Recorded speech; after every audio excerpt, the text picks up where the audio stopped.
Всем привет! С вами снова я. И сегодня у нас на обзоре вот такая вот дека от моего подписчика. Это дека из прошлого моего видео. Ссылочки обязательно я на видео оставлю. GVC KD-D2. Прям как R2-D2. Это у нас дека начального уровня. Годы производства 1980-1982.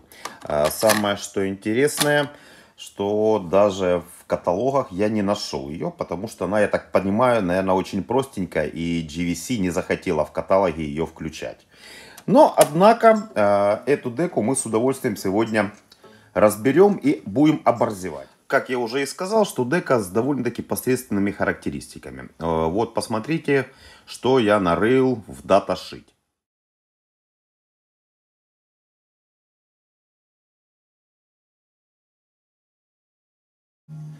Ну, к техническим характеристикам мы вернемся чуть-чуть попозже. Давайте посмотрим на саму деку. Дека у нас педального типа, пианинного типа или педального типа. Очень туго нажимаются наши кнопки. Довольно-таки туго. С очень таким сильными щелчками, что так не придает эстетического звука ей. Однако, как в прошлом видео я показывал, лентопротяжка очень-очень здесь надежная. Дека одномоторная, 3 пасека. Значит, один пасек у нас плоский, один у нас пасек квадратный на перемотку идет. И еще один квадратный пасек на счетчик. Счетчик механический. 2 входа на микрофон. Значит, система у нас есть шумоподавление, шумодавчик стоит. И также дека умеет работать с 3 типами пленки. Первый тип, вот так у нас включается второй тип. И вот так у нас включается 4-й тип. С 3-м типом почему-то дека работать не захотела. Ну и регулятор уровня записи. И все. Сзади у нас есть 3, точнее не 3, 3 пары входа-выходов. Значит, у нас есть вход RCI, выход RCI и вход-выход по DIN. Ну а теперь, что касается технических характеристик. Я подключил ее к программке, к компьютеру и прогнал тестовый сигнал чисто через саму деку. И вот смотрите, что у нас получилось.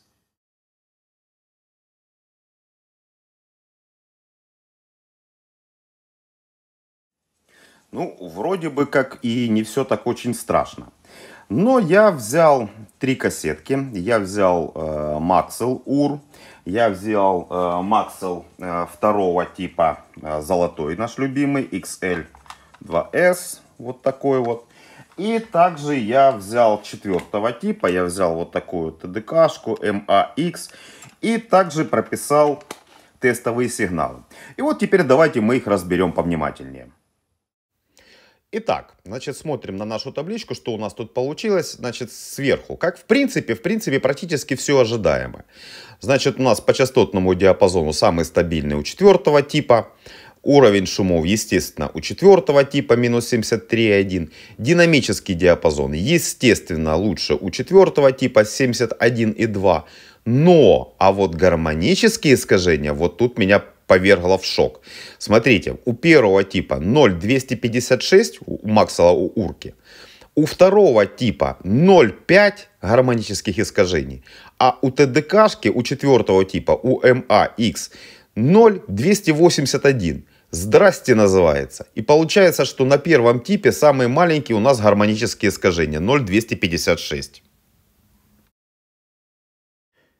Так, а теперь давайте мы посмотрим на график. Вот у нас тут представлен такой график.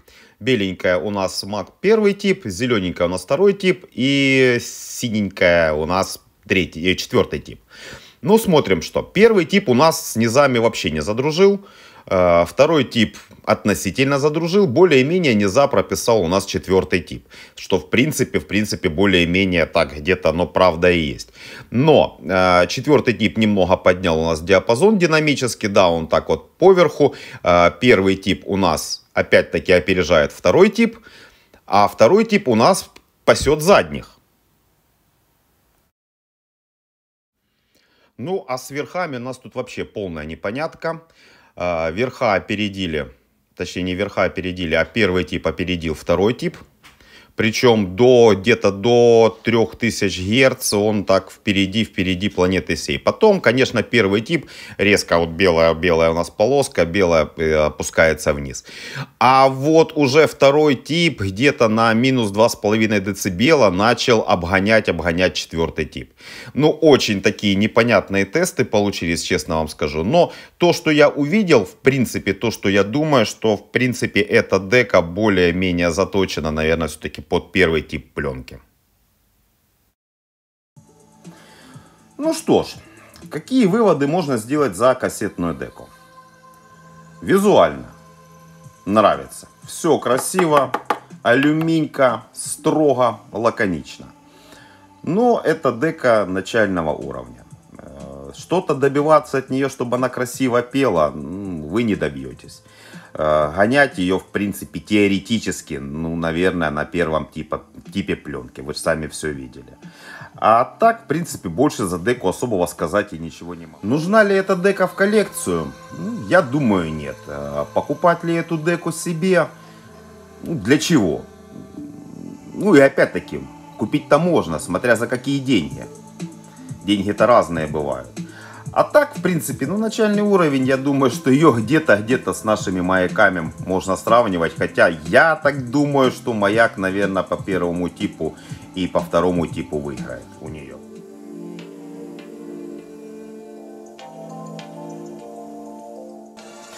Обзорчик у нас получился вот такой коротенький, потому что, в принципе, много разговаривать об этой деке, ну, смысла не было.